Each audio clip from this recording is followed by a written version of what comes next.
Michelle Nichols spent most of her career pretending she was in space. When the Star Trek cartoon show came on TV, fans thought it would just be simple voices behind colorful drawings. But one actress wouldn't let herself hide behind a cartoon. She brought all her power, all her emotions, and all of her history into the recording studio. No microphone could control her energy. No cartoon could hold back her presence. What she gave wasn't just a voice. It was a storm, a heartbeat, a living force that shook the room. The crew felt it. The audience felt it. And once you hear what she did, you might never watch Star Trek the same way. How the animated Star Trek came to life. When the Star Trek cartoon series started being made, the goal was simple. The creators wanted to bring back the loved crew of the Starship Enterprise and continue their adventures in a bold new way. But behind the colorful animation and exciting stories was a path filled with unexpected problems, quiet acts of loyalty, and true dedication from the cast and creators. The story of how these voices came together is as interesting as any trip across the stars. The animated series had most of the original Star Trek actors whose voices gave life to their famous characters once again. Hearing Captain Kirk, Mr. Spock, Dr. McCoy and the others speak with the same familiar voices felt like welcoming old friends back into the room. Fans who had missed their favorite crew after the live-action show was cancelled were excited, but there was one clear absence. Pavel Chekhov, the young and eager navigator, did not make it to the cartoon. Actor Walter Koenig, who played Chekhov, was left out because the series had a tight budget. Money was limited, and the producers simply couldn't afford to bring back every single member of the cast to fill the gap left by Chekhov.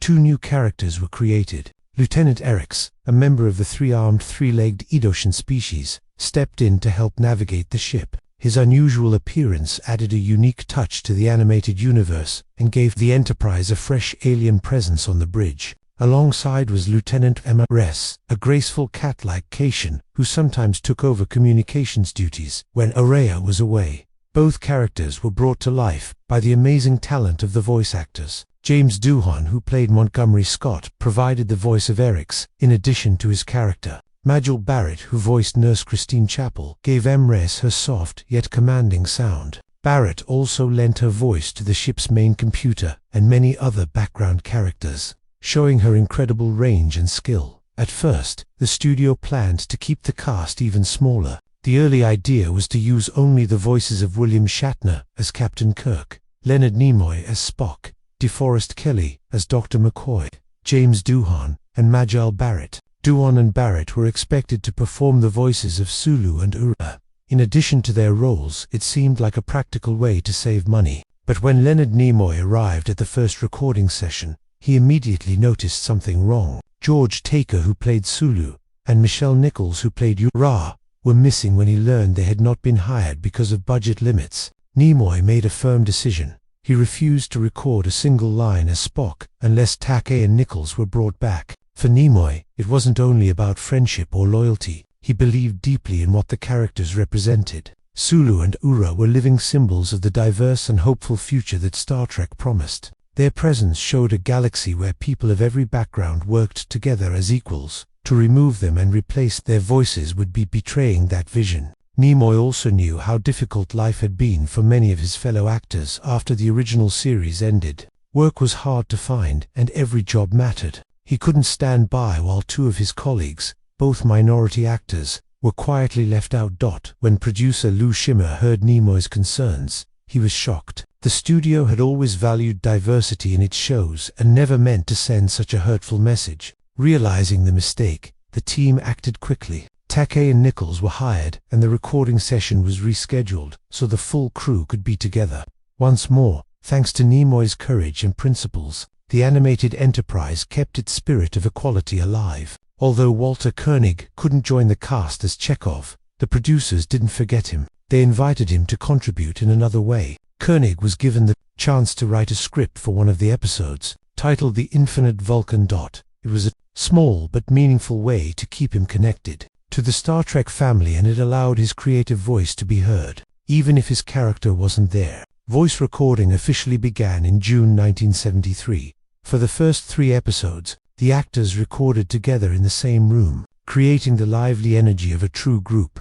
Later episodes were recorded differently. As schedules grew busy and the actors traveled for other work, it became common to record voices separately. William Shatner and Leonard Nimoy were often performing in plays in different cities. They would record their lines wherever they happened to be and send the tapes back to the studio. Even with these challenges, the voices blended smoothly, making it sound as though the crew was standing side by side on the bridge of the Enterprise. James Doohan and Majel Barrett continued to amaze with their versatility. Besides performing as Scotty and Nurse Chapel, they supplied nearly all the voices for the many guest characters who appeared throughout the series. Only a few special roles were voiced by their original live-action actors. Mark Lenard returned to play Spock's father. Stanley Adams came back as the colorful trader Cyrano Jones. Roger C. Carmel reprised his role as the mischievous Harry Mudd. Other talented guest voices included Ed Bishop, who portrayed the Megarite prosecutor in The Magics of Megastu,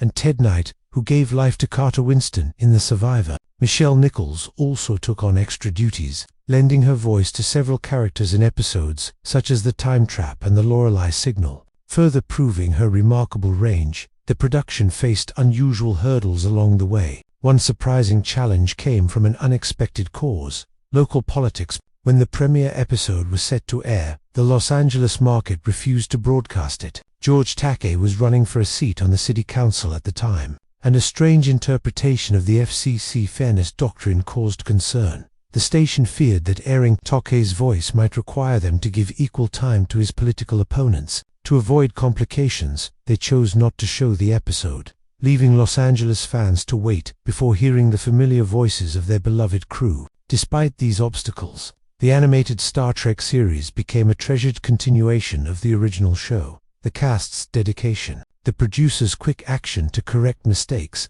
and the creativity of the voice actors all combined to create something special. Fans could once again journey through strange new worlds, guided by the same voices that had first carried them across the stars. The story behind the scenes is more than just a tale of budgets and recording sessions. It is a story of friendship, integrity, and respect. Leonard Nimoy's stand for equality made sure that the values of Star Trek remained true. George Takei and Michelle Nichols brought their characters to life with the dignity and strength that inspired countless viewers. James Doohan and Majel Barrett showed extraordinary talent by giving breath to a universe of new beings. And even though Walter Koenig couldn't appear as Chekhov, his creative touch left a lasting mark through his script. The animated series may have been drawn with ink and color, but it was powered by real human voices. Voices that carried not only dialogue, but also the ideals of a hopeful future. Each recording session, whether in a bustling studio or a quiet theater on the road, brought together a group of people determined to keep the dream alive. They proved that even in animation, Star Trek could remain a shining example of unity, courage, and imagination. Through all the challenges, the crew of the Enterprise once again set out to explore the galaxy. Their adventures, though animated, were filled with the same heart and wonder that first captured the world's attention. Behind every starship, maneuver, and alien encounter was the sound of dedication, the voices of actors who believed in something greater than themselves. Their efforts gave fans not only new stories to enjoy, but also a reminder of the values that Star Trek stood for: diversity, friendship, and the endless possibilities of the human spirit. The house that held a star, hidden at the end of a calm cul-de-sac. Michelle Nichols' Woodland Hills home stood as a gentle yet powerful reminder of a life filled with history, courage, and dreams that reached far beyond the stars. The house wasn't just a place to live. It was a treasure chest of memories that reflected every step of her groundbreaking journey, a journey that spanned more than 70 years in the public eye. Within its walls, the story of a woman who broke barriers, inspired generations, and helped change the face of space exploration came alive in every corner. Inside the house, photographs of Michelle as Lieutenant Uhura from the original Star Trek series covered the walls and shelves. These images captured the proud moments of her career, moments when she stood on television screens across the world as a beacon of possibility and representation. Alongside these photos were gifts and memorabilia from fans who adored her, each piece carrying love and admiration from people whose lives she had touched. Documents and keepsakes told the story of her remarkable work, wit,